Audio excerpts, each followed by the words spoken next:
In the year of mass layoffs, I lost my job. My son fell gravely ill, and with no money for treatment, he ended up mentally impaired. I cursed the heavens for being so cruel to those already suffering, but in the end, I accepted my fate and stumbled through life with my wife. Why? I never expected that one day, while cleaning out my wardrobe, I would come across an old lottery ticket, one that my wife had won decades ago, worth 30,000 yuan. But in her diary, she had written, "The 30,000 yuan from the lottery goes to my dearest husband, Sora." The sky collapsed around me, because my name isn't Sora. Sora was our team leader at the factory.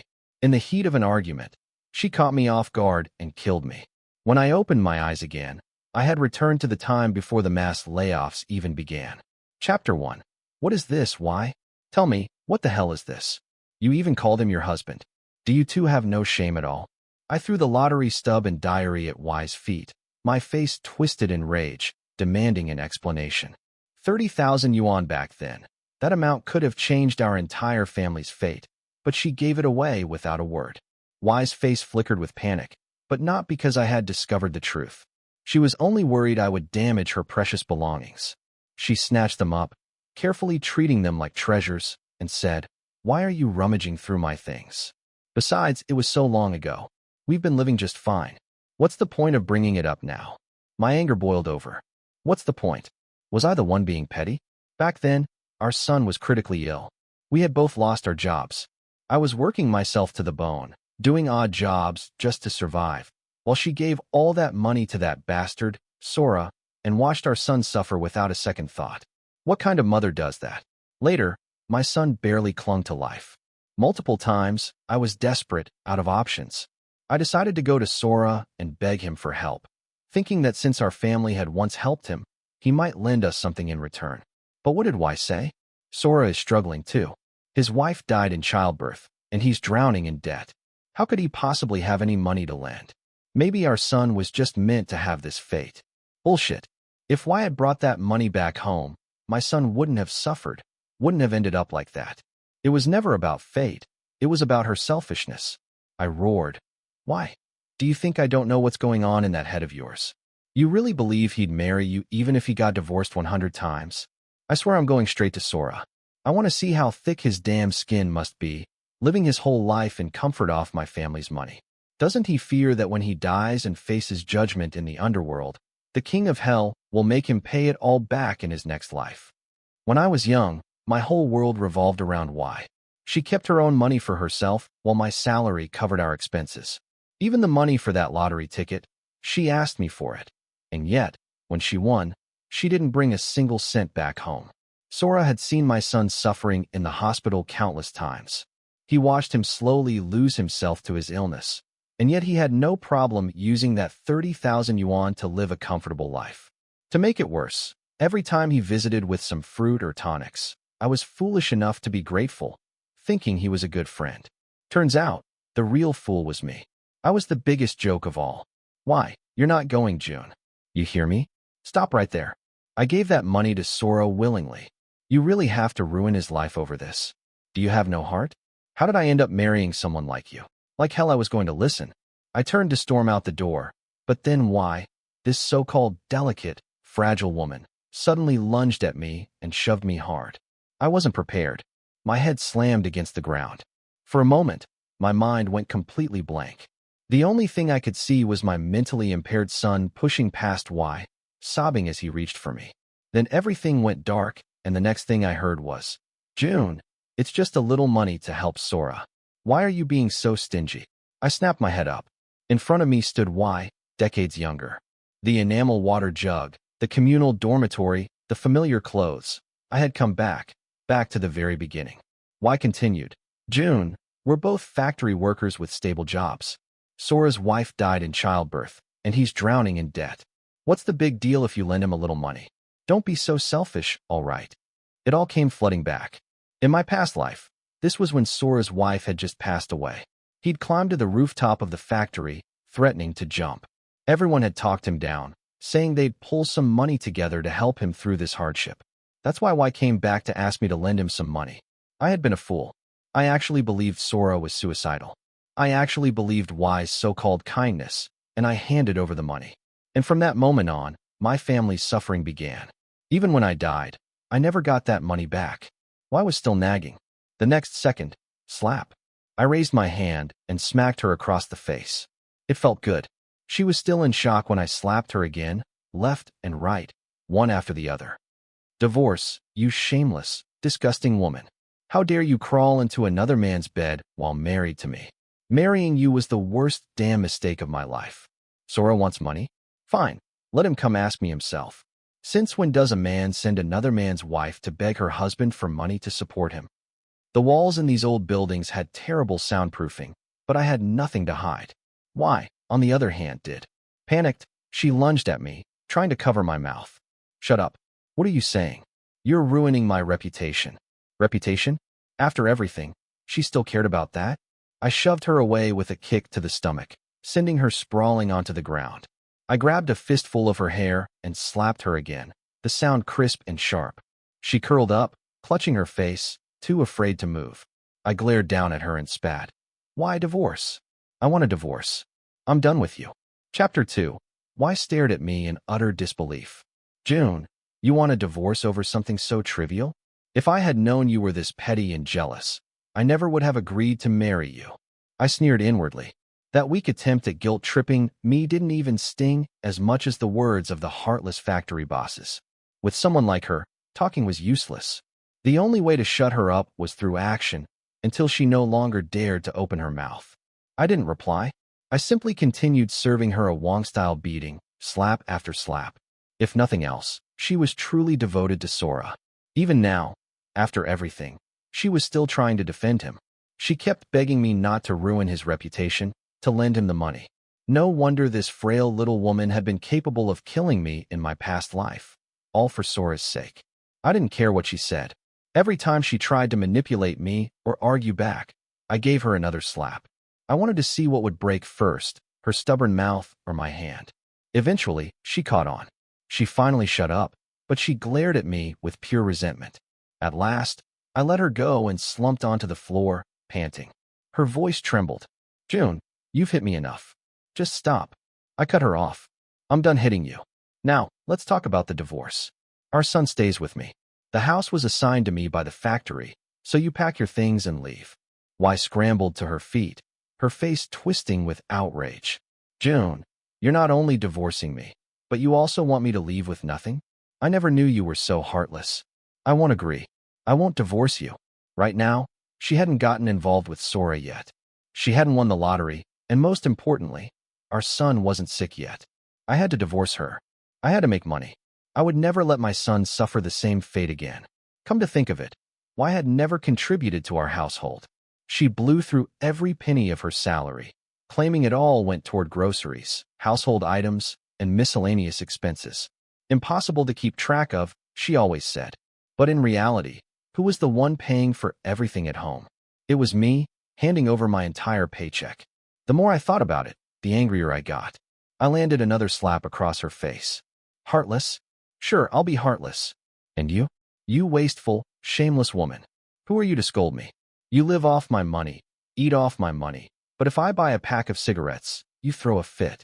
Meanwhile, I have no right to ask where your money goes. Do you even have any shame? Who the hell do you think you are to say no to this divorce? I stepped forward, pressing on, my voice filled with fury. Fine, if you won't agree, let's take this to your factory. Let's ask your coworkers why you show up dressed to the nines every day. Let's find out exactly where all your money has been going. Maybe the whole time I've been the fool, keeping you fed while you've been spending your salary on some pretty boy. This era wasn't like later times. Everyone in the factory knew exactly how much their coworkers earned. We all lived in the same building. The neighbors all knew each other's business. If I made a scene and an investigation started, why wouldn't be able to talk her way out of it? And in this time, cheating, whether by a man or a woman, was disgraceful. If word got out, her chances at any factory awards or promotions would go up in smoke, and everyone who had been competing for those spots would hate her for it. I knew the mass layoffs were coming, but why didn't? As soon as she heard I was taking this to the factory, she wilted like a frostbitten eggplant. Pathetically, she pleaded, June, I swear there's nothing between me and Sora. Even if you want a divorce, at least think about our child. Do you really think he wants his parents to separate? I hesitated. Before my son, Riku, fell ill, he had been deeply attached to his mother, and after his illness, he understood nothing. I could walk away from this marriage without a second thought, but Riku, could he really bear it? Seeing my hesitation, Y pressed her advantage. June, a child needs his mother. You can't just. Before Y could finish, a small voice cut through her words. Chapter 3. Dad, if you divorce Mom, I want to go with you. Riku had appeared at the doorway without us noticing. He ran up to me, clutched onto my clothes, and repeated himself. I want to live with Dad. Dad, please divorce Mom. The moment those words left his mouth, Y raised her hand and slapped him hard across the face. A bright red handprint swelled up on his little cheek, but his eyes remained unwavering. Tears welled up in Y's eyes. You ungrateful brat. What did I ever do to you? How could you want your father to divorce me? I immediately pulled Riku behind me and shoved Y to the ground. I roared. Who the hell do you think you are to lay a hand on my son? Listen to me, Y. If you ever dare hit him again, I won't lay a finger on you. I won't even yell at you. But first thing tomorrow, I'll make sure everyone in the factory knows about you and Sora's dirty little secret. Her voice trembled. I have nothing to say to a man who beats his wife. Pathetic. We had been married for decades. I knew exactly what she was thinking. She wanted to run away and avoid dealing with this. Not a chance. I chuckled. Go ahead, Y. Step out that door. The moment you do, I'm heading straight to Haru next door for a little chat. I guarantee, by morning, every single person in the factory will know all about you two filthy lovebirds. Haru was infamous for her big mouth. Anything she knew, the whole world knew. Sure enough, after I sent Riku back to his room, Y was still frozen in place. She didn't dare leave. I spoke coldly. Tomorrow, we're finalizing the divorce, exactly as I said.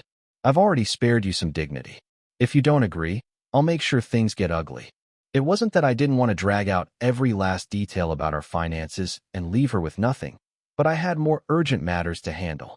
I couldn't afford to waste time. I needed to divorce Y as soon as possible. I had to go buy that lottery ticket. Riku's illness and the impending wave of mass layoffs. They had been suffocating weights on my chest for too long. Y lowered her head. She still couldn't understand how something as simple as lending a little money to Sora had escalated into a divorce. But my stance was firm. With no other option, she finally nodded. That night, I forced her to pack her things. She returned the bride price I had paid for her. She took half of whatever household items she had brought. The next morning, we went straight to the civil affairs office. At this time, divorce was still a simple process. As long as both parties agreed and there were no disputes over property, it could be done in no time. And just like that, I held my divorce certificate in hand. I looked at Y one last time and said, move your things out today. Whether you go back to your parents' house or wherever, I don't care. But you better tell Sora if he dares to mess with me again, I'll expose everything. Y opened her mouth as if wanting to say something, but I was already gone. I sprinted straight to the lottery stall. When I confirmed that the winning lottery ticket was indeed among today's batch, I didn't hesitate. I slammed down most of my paycheck onto the table and declared, Boss, I just got divorced. I'm buying every single lottery ticket here today. The stall owner and the onlookers all turned to gape at me in shock. I didn't care. Under everyone's watchful eyes, I swept up the entire stack of tickets. I just got divorced, I repeated. All assets have been settled. No one's going to come after me for this. I'm celebrating. I'm buying them all. Back in these days, there were no security cameras, but that was exactly the point. By making this a public spectacle, I was ensuring that every person here would remember it, because in the future, they would all serve as my witnesses. Chapter 4. By the time I returned to the factory, it was already afternoon. I had asked Haru to request leave for me in the morning, making no effort to hide the reason I was getting a divorce. As I walked in, many coworkers greeted me. Most of them were just curious, but no one dared to ask outright. Then Sora stepped forward. June, I heard you divorced Y. Look, every couple has their rough patches. You're just too stubborn, too rigid when dealing with a woman. You need to be more emotional and less rational. Being this controlling and nitpicky, what woman would want to stay with you? Every word out of his mouth was trying to pin the blame for the divorce on me. Oh, I hadn't even come to settle things with him yet. And here he was, stepping up on his own. I rolled up my sleeves, ready to beat the hell out of him, but before I could, a woman from the factory stepped in first. She snapped, "Sora, what do you mean by that? Are you saying that we women are unreasonable? That's a sexist, backward mindset, and you should be ashamed." Then another co-worker, a burly man, added, "Exactly. And June is one of the most honest, hard-working men here. If there's a problem, it sure as hell isn't with him. It's with Watt." A third worker chimed in. "You don't even know the details, so why are you so quick to throw accusations? Sora, you have a terrible way with words." I looked at the co-workers speaking up for me, and suddenly my eyes burned with emotion. In my past life, when the layoffs came, everyone lost their jobs. I was so consumed with scraping together medical expenses for Riku that I barely had the energy to care about these relationships. Now these people were standing up for me. For the first time, it truly felt like I had been given a second chance at life. Sora's face turned pale. He furrowed his brows, retreating step by step like a cornered rat. He stammered, I was just trying to help. I only wanted to give him some advice. You guys are overreacting. Look at that. I had seen this pathetic act for decades already. It didn't work on me anymore." I stepped forward, fixing Sora with a deadly glare. My jaw tightened as I spat. "You want to know why and I got divorced? Fine, let me tell you, Sora." But before I could finish, a voice interrupted me. "June, I'm sorry." Why had run over, panting. She avoided my gaze and quickly blurted out, "It was just that June and I weren't a good match, that's all." This was her so-called lack of feelings for Sora? I let out a cold laugh and dropped the argument, but Sora seized the moment. He straightened up, righteous and indignant. Why are you covering for him? Just because you wanted to do a good deed. June divorced you over money? June, even great leaders have said we should have a spirit of selflessness. We should help others. I didn't even look at why anymore. I charged forward and punched Sora square in the face. Before he could recover, I kicked his knee, sending him crumbling to the ground. This time, he was in too much pain to utter another word. I sneered, "Why? Doing a good deed? Oh, so taking my money and giving it to you is a good deed now? Everyone here, tell me, what kind of wife takes her husband's money and spends it on another man?" The entire factory erupted into chaos. Gasps filled the air as everyone turned to Y, their gazes filled with shock, judgment, and disdain. Sora tried to say something, maybe to explain, maybe to weasel his way out of it, but I wasn't done. I rolled up my sleeves further and went after him again. I shouted angrily, "Sora, enjoying your life as a kept man? Living off a woman and now trying to mess with me? Do you really think I'll just sit back and take it?" Chapter 5. Because of the fight, Sora, Y, and I were all summoned to the office. The factory director glared at us, his voice stern. "Fighting during work hours. What do you three think you're doing?" Sora's face was a mess of bruises and swelling. His pained expression was so pathetic, it was almost comical. I lowered my head and admitted to disrupting the workplace, but I refused to apologize for hitting Sora. The director had already heard the full story from the other workers. Because of that, he couldn't come down too hard on me. He sighed heavily. "You three hold iron rice bowl jobs, stable, respected positions. Do you know how many people envy you? And now, just when we're about to evaluate for promotions, you pull this nonsense. What do you want me to say?" He slammed his palm against the desk. The water in the enamel thermos shook and splashed onto the surface. Sora immediately seized the opportunity to complain. "Director, look at my face. He beat me up so badly. You can't just let this slide. June is a bully. He has to apologize and pay for my medical expenses." The director's face darkened. "What, Sora? After everything you've done, you have the audacity to demand compensation? You ruined the factory's reputation, and you, June, you're hot-tempered and reckless. You two are both problems. There will be consequences." With that, he made his decision. "June, you'll have half a month's wages deducted. Y and Sora, 2 months' wages deducted." "Why?" The two of them spoke in unison, one out of worry, the other out of indignation. The director narrowed his eyes. "Why? Because if word about your little scandal spreads, it'll reflect poorly on all of us." His tone was, this wasn't up for discussion. But I didn't have time to waste. No one here knew it yet, but in just 1 month, this factory, seemingly thriving, would be merged with another. A massive wave of layoffs would follow, and I would be one of the workers let go. More importantly, in 2 weeks, Riku would start showing symptoms of his illness. I had come here today planning to resign anyway. I needed to cash in the lottery ticket and take Riku to get medical treatment. In my past life, the doctors had told me Riku's illness was curable, but the local hospitals didn't have the necessary resources. Back then, I could barely scrape together enough for basic treatment, let alone afford a full cure. But this time, I had a chance, and I wasn't going to let my son suffer another lifetime. I couldn't keep taking leave. Resigning was the only option. So I said, "Director, if they're unhappy with the punishment, why don't you just fire all 3 of us? I'll fully cooperate." If I was leaving, I was taking these 2 down with me. Sora and Y's faces turned ghostly pale. They looked at me like I had lost my mind. Even the director frowned disapprovingly. "June, don't act on impulse. You need to think things through. This is a stable job.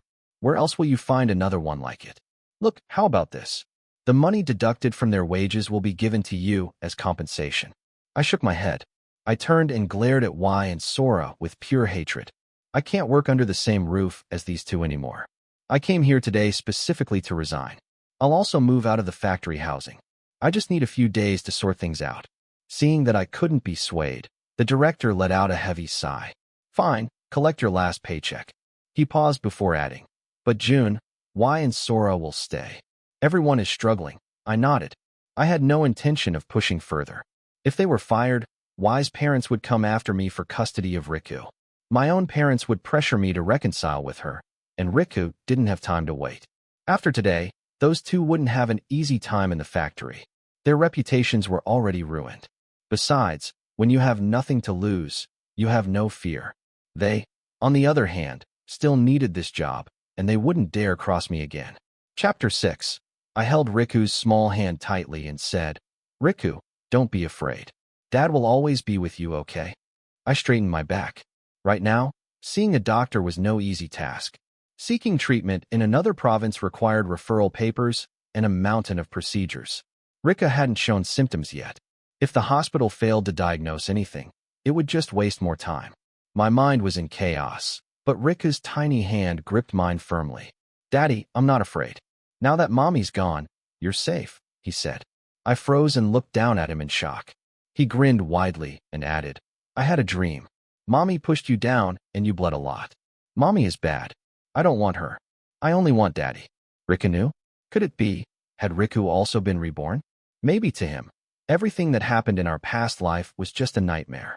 I nodded firmly. Yes, it was just a dream. We don't need her to be safe. I made an appointment with the same doctor from my previous life. After a series of tests, a doctor sat across from me with a grave expression. "It's a good thing you came early. Your son hasn't developed symptoms yet, but there's bad news. Our facilities here can't treat his condition. You'll have to go to a city." A city. That meant expensive medical bills, travel costs, and accommodation expenses. Some people live their entire lives without ever leaving their province, and now I had to take Riku to a city for treatment. The doctor sighed, but I felt like everything had been worth it. As long as there was hope, as long as Riku could be cured, that was enough. I said, "Doctor, we'll go to a city. Please help us with the referral paperwork." "Thank you." The doctor hesitated for a moment. Rika nodded. He gave me detailed instructions on what to bring and what to watch out for at the hospital in a city. Every penny had to be spent wisely. When we left the hospital, I took Rika home to prepare for the trip. Soon, word spread throughout the neighborhood. Riku was sick, and I was taking him to a city for treatment. Neighbors came by, some bringing eggs, others even offering money. I thanked them all sincerely. Then, I scratched off all my lottery tickets and took them to the redemption center. In addition to the 30,000 I already knew about, I had won even more money. When I casually mentioned it, the news spread through the entire alley like wildfire. After all, at this time, even people with 10,000 yuan were considered wealthy. Sure enough, that very night, bang, bang, bang, there was a loud knock on my door. I opened it to see why. She pressed her lips together, silent. Just as I was about to shut the door in her face, a foot suddenly wedged into the doorway. "Brother Wong, I heard you won a few tens of thousands in the lottery. Congratulations." Sora forced his way forward, smiling as if we were lifelong friends. All his past hostility had vanished. Grinning shamelessly, he continued, Brother Wong, you're not being very fair. Even though you're divorced, half of that lottery money still belongs to Y. I scoffed. His eyes were practically glowing with greed. Did he really think I didn't know what he was after? If Y got the money, it would go straight into his hands. Leaning against the door frame, I blocked them from entering and raised my voice for the whole neighborhood to hear. Why is that money yours? Let's ask the neighbors. Everyone knows Riku is sick, but you, his mother, didn't even ask about him. And now you show up to steal your son's life-saving money? Do you even deserve to be called a mother? Y avoided my gaze, her eyes cast downward. In a small voice, she murmured, How much money do you really need for medical expenses, June? We bought that ticket before we divorced. Half of the winnings belonged to me. I almost laughed out loud in disbelief. Y had completely thrown away any last shred of shame. Chapter 7. The next moment, Sora's mother arrived. She put on a fake elderly charm, playing the wise old woman. Young men, listen to me. A couple may be divorced, but 100 days of marriage still carries deep ties. You can't possibly spend all that money alone, so why not give your wife half? Even if you can't be husband and wife, you can still be friends. How amusing. The son was shameless, and the mother was just as thick-skinned. Sora chimed in. Brother Wong, since you're so well off now, why not lend me some money? Or better yet, just give Y her half, and she can lend it to me. With that, the three of them tried to squeeze into my house. I blocked the entrance. Inside, Riku had heard the commotion and came out to help me. As I held the door, I saw our neighbors peeking out of their homes. I shot Riku a look. Riku was sharp. Without missing a beat, he plopped onto the ground and started wailing. Bad people. You're all bad people. You're trying to steal Daddy's money. Mommy, I don't want to die. Please don't take my life-saving money. Mommy, please. I don't want to die. His voice was piercing, filled with desperation and terror. And just like that, people poured out of their homes to see what was going on. I shoved Sora's mother, making her stumble back. Sora, panicking, tried to push me in return, but before he could even lay a finger on me, I collapsed onto the ground myself, trembling. This era was different.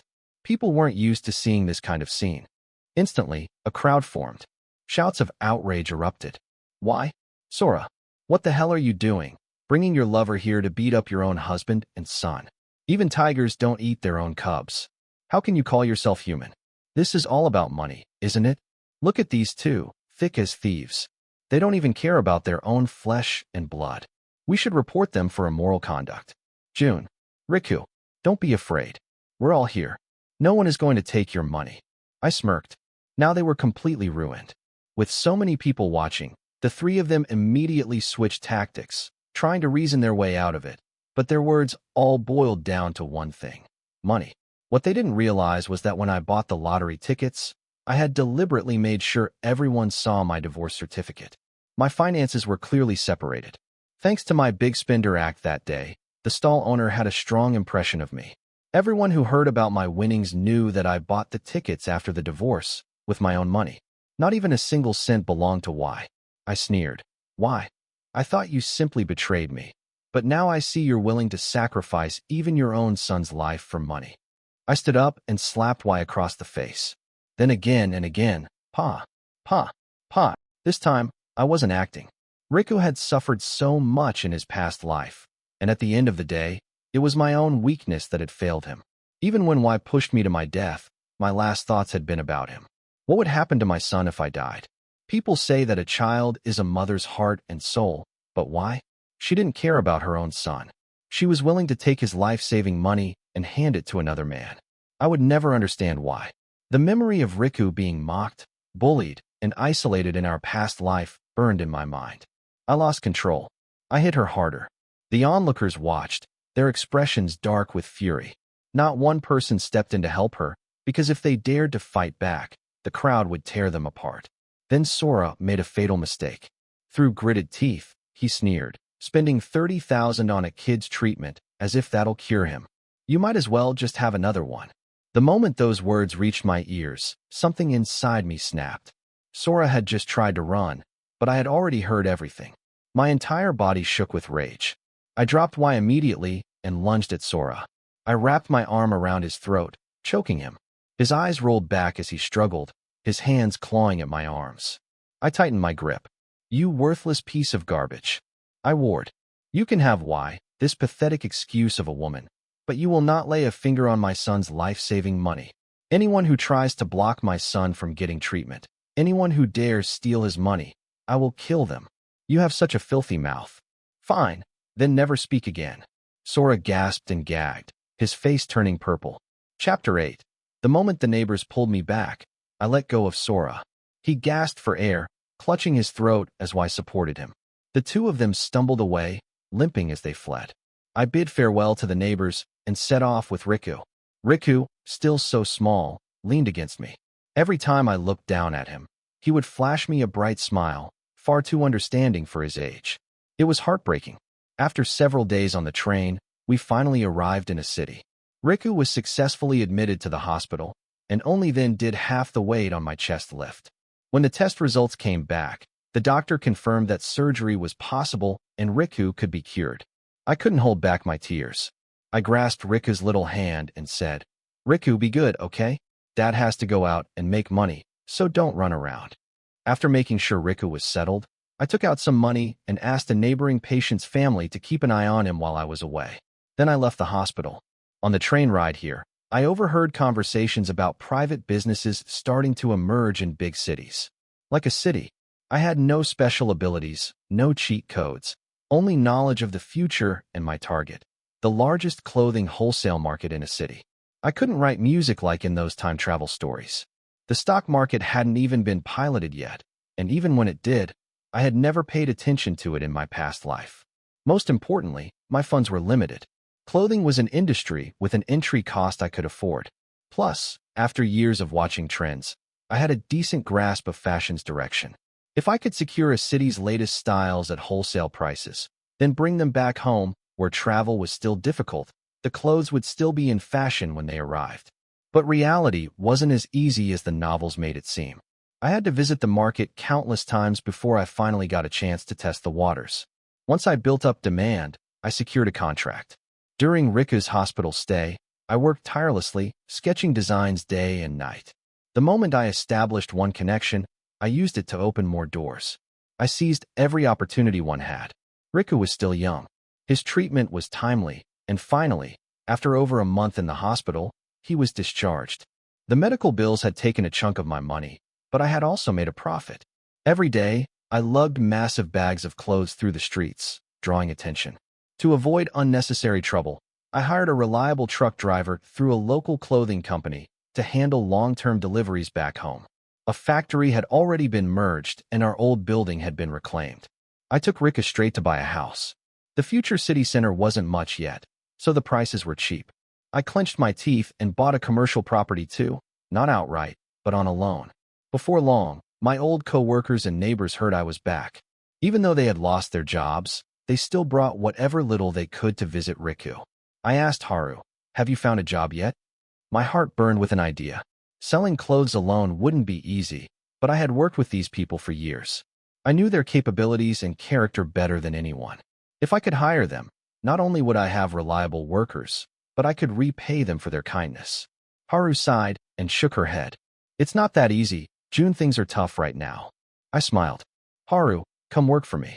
Bring your son and daughter-in-law, too. I'll pay you this much." I held up a number, and Haru's jaw dropped. Before she could refuse, I said, "Haru, I rented a store. My stock will arrive in a few days. I'm not just giving you free money. I need your son to handle deliveries, your daughter-in-law to be a model, and you to take her out and show off the clothes. If anyone asks, tell them where to find our shop. I trust your mouth." No matter how stylish the clothes were, they still needed promotion, and Haru's mouth, the moment she told people the clothes came from a city, she could hype them up like they were the finest treasures. Within a few days, my tiny, unknown store had become the hottest shop in town. Chapter 9. With my shop thriving, I expanded. I submitted my formal wear designs to a manufacturer under the condition that they allow me to open a branch store under my name and synchronize all clothing shipments to me.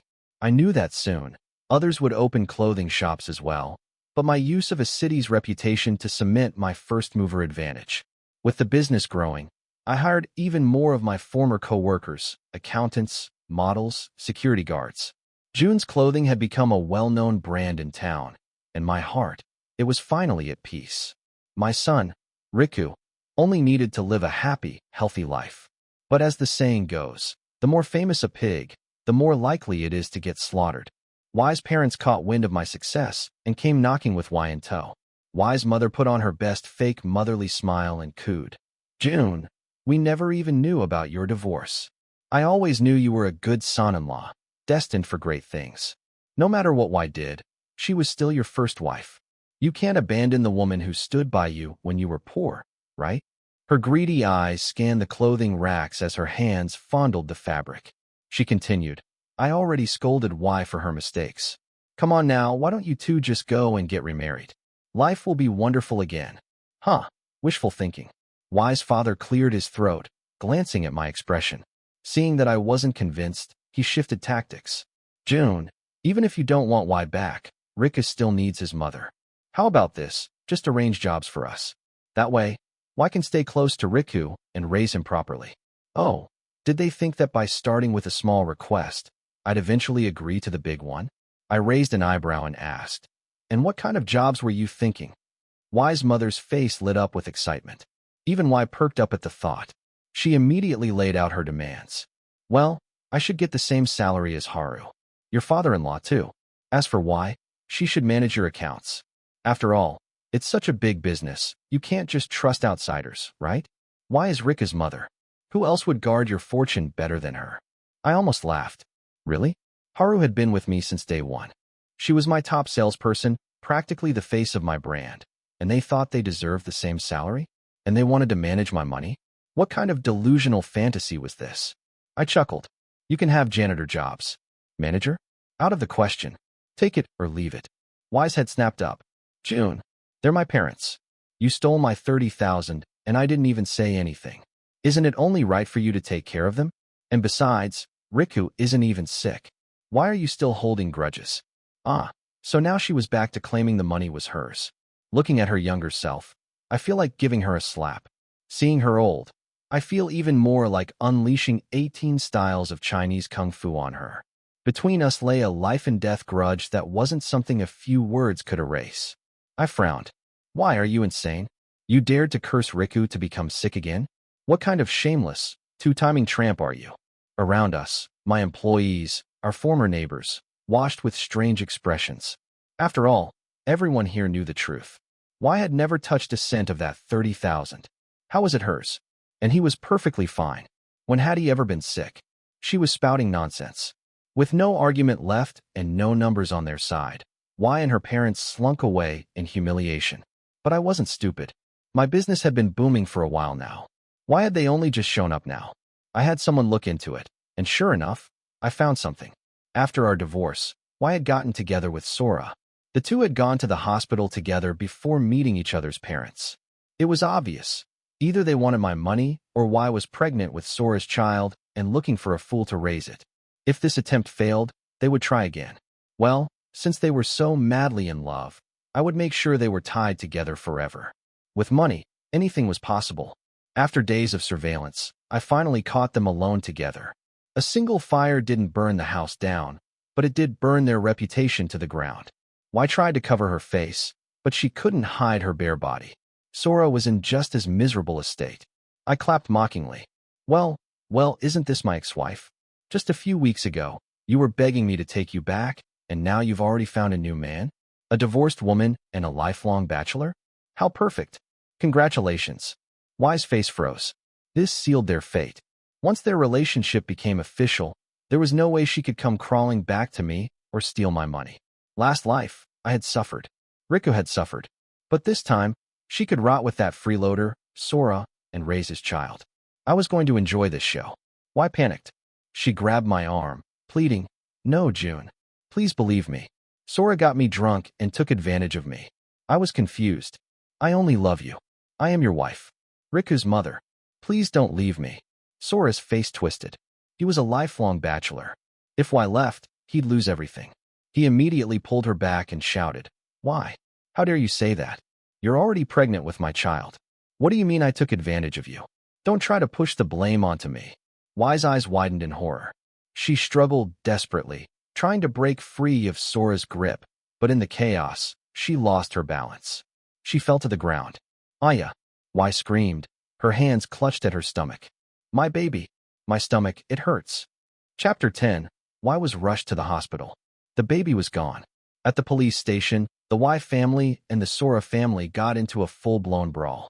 Y's family demanded that Sora take responsibility and marry Y, forcing him to legally tie himself to her.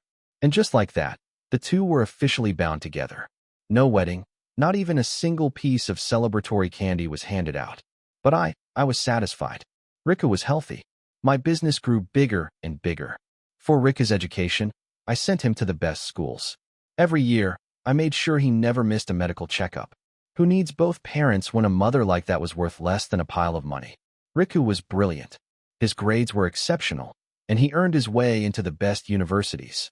Finally, I got to watch him marry the person he loved, something I never even dared to dream of in my past life. As I watched his wedding car drive away, suddenly a figure dashed into the road. They stumbled, slipped, and fell face first into the pavement, blood spilling onto the street. Someone muttered, "Ignore it, ignore it. That person is a professional scammer. They've cheated so many people out of money." Another hesitated, but that fall looked real. Then an old man burst out from the crowd, screaming for money. "My wife. You hit my wife. Pay for her medical bills." A classic fraud setup. Without hesitation, I called the police. With dash cam footage and witnesses, it had nothing to do with us. But this time, the scammer wasn't taken away by the police. They were taken away by an ambulance, because this time, the fall was real. As our car slowly drove past, I caught a glimpse of the bloodied figure lying on the ground. It was Y. Rika noticed my gaze. "Dad, what are you looking at?" I reached out, adjusting his suit. With a calm smile, I said, "Nothing. I was just thinking you and your wife must be happy." As for Y, she had no place in my son's life.